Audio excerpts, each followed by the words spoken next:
এগো রাজাকার বলতো আওয়ামী লীগ, এনসিপি জামাতে আওয়ামী লীগ রাজাকার বলতো, কিন্তু আমরা কি বলতাম? এরা ইসলামী স্কলার, ইসলামী শক্তি। এখন এনসিপি জামাতকে আমি বলি রাজাকার।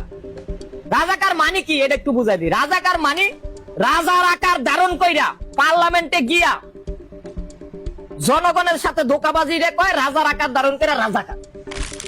এখন এনসিপি জামাত হয়ে গেছে রাজাকার, তারা শ্রমিক শ্রেণীর পক্ষে নাই। আর বিএনপির বড় ভাইগত মাথা ব্যথাই নাই যে আমরা যে একটা বড় দল, আমাদের যে অনেক দায়িত্ব আছে। তারা মনে করে যে আমরা কোন শ্রমিক আন্দোলন করলে আমাদের সরকার ব্যর্থ হয়ে যাবো, এরকম মনে করে। এটা তাদের ভুল থিওরি।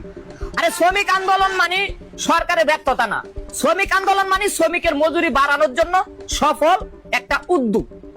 তুই সঠিক কইছিস, তোর একটা স্যালুট দিতে হিসেবে।